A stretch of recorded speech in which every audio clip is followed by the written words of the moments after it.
One of the reasons you might not make it to heaven with me is because your mouth smells too much. If you want to talk to me direct. Don't go through the corners. Come closer. Talking to someone with bad breath must be one of the most undesirable social situations. We all know that one barber who has bad breath, yet wants to blow air in your face after every trim.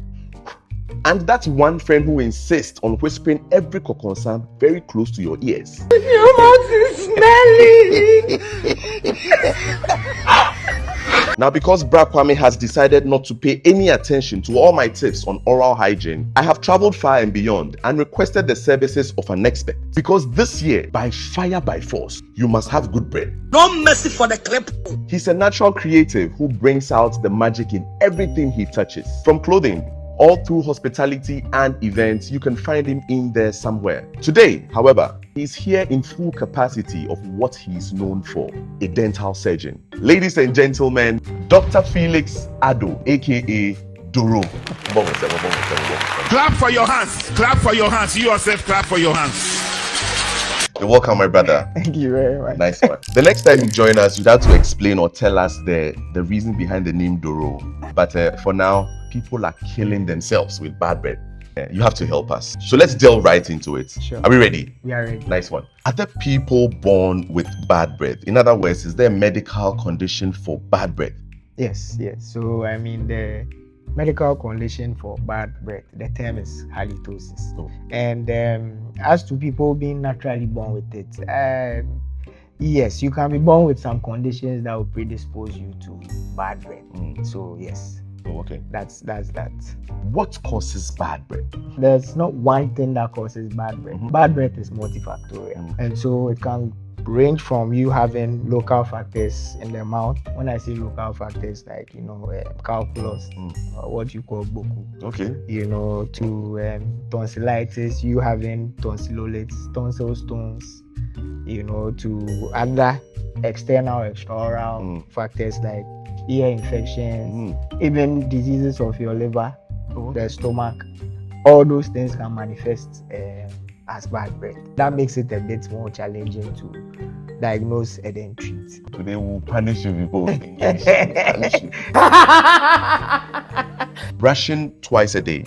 Would you say it's compulsory? Yes, I wouldn't use the word compulsory per se. I'll say it's recommended from a medical angle that you brush at least twice a day.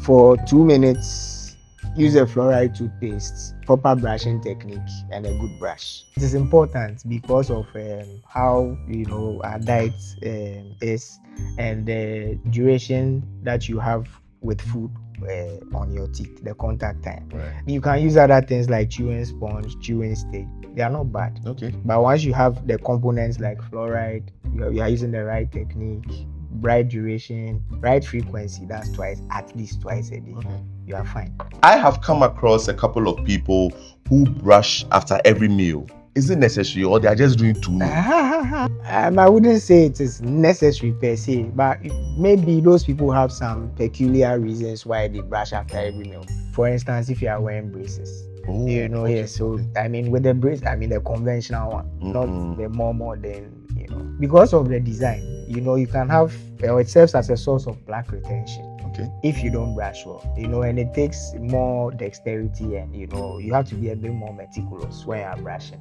And so, I mean, these are two people. Some may have braces, or some may have other conditions that predispose them to food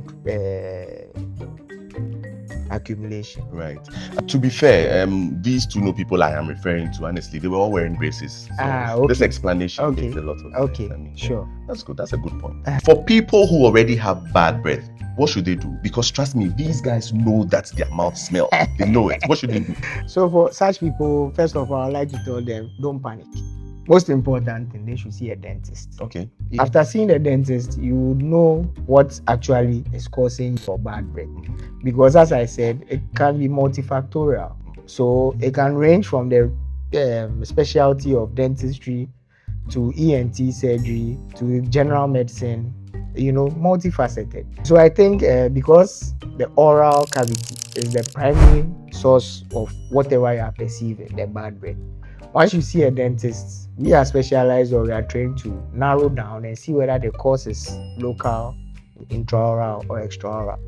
If we have to deal with it, we just go ahead and deal with it. If you have to see another doctor, we will direct you and then you can start addressing that issue. Veneers, they are in vogue now. Everybody's wearing veneers. What's your general take on veneers? Are they good? Do they have disadvantages? Are there benefits? Yeah, I mean, with the benefits, there are a lot of benefits. With veneers, you have the ability to change or improve on the color and shape of your teeth. Of course, there are disadvantages too. You have to have it done by a professional. That's the most important thing, because that person is trained to do it. And so look out for things that may not be important to you, but for the longevity and the whole oral health component of the veneers, we'll look out for those things. That can also serve as a source of food retention and can also give you bad breath, actually.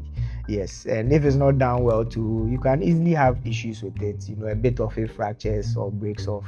So you have to go back, and they are quite expensive. Right. Another thing too that you may want to think about before doing veneers is, to an extent, is irreversible, because a little bit of the tooth tissue is taken off in order for the veneer to be attached. So there is no bulbous. Right. Understand? So you have to really think about it. If it is for something very small, maybe a small cosmetic concern, you maybe exploit other options. But if you have a genuine, proper, issue, maybe discoloration of teeth, maybe due to some drugs you took when you were a child, or your mom took, or proper, then you can exploit the option of veneers. Right. I don't see. Have a conversation with your professional. Let him or her assess and give you an advice whether your condition, whatever you are thinking of, will need veneers or there are other less invasive solutions. Right. Yeah. Insightful.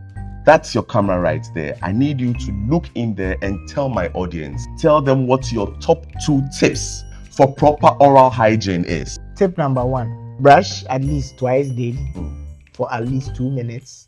Use a fluoride toothpaste. Use a proper brushing technique and then a proper brush. Tip number 1. Okay. Tip number 2, see your dentist every 6 months. Any other thing that you need to do that is peculiar to you as an individual, anything that has started in your mouth, you'll be told, and then it will be addressed appropriately. 2 solid tips. Doc, thank you so much for blessing our set. I really appreciate this. We all do. I'm sure you've learned something. Don't say I did not do anything for you. And if you don't do anything about yours, you will not go to heaven. You are graving your own grave. And so like, comment, share, and don't forget to subscribe for more content. In the meantime, I'm going to leave Dr. Addo's details, on the screen. You can get in touch, stop the bad breath. When you born.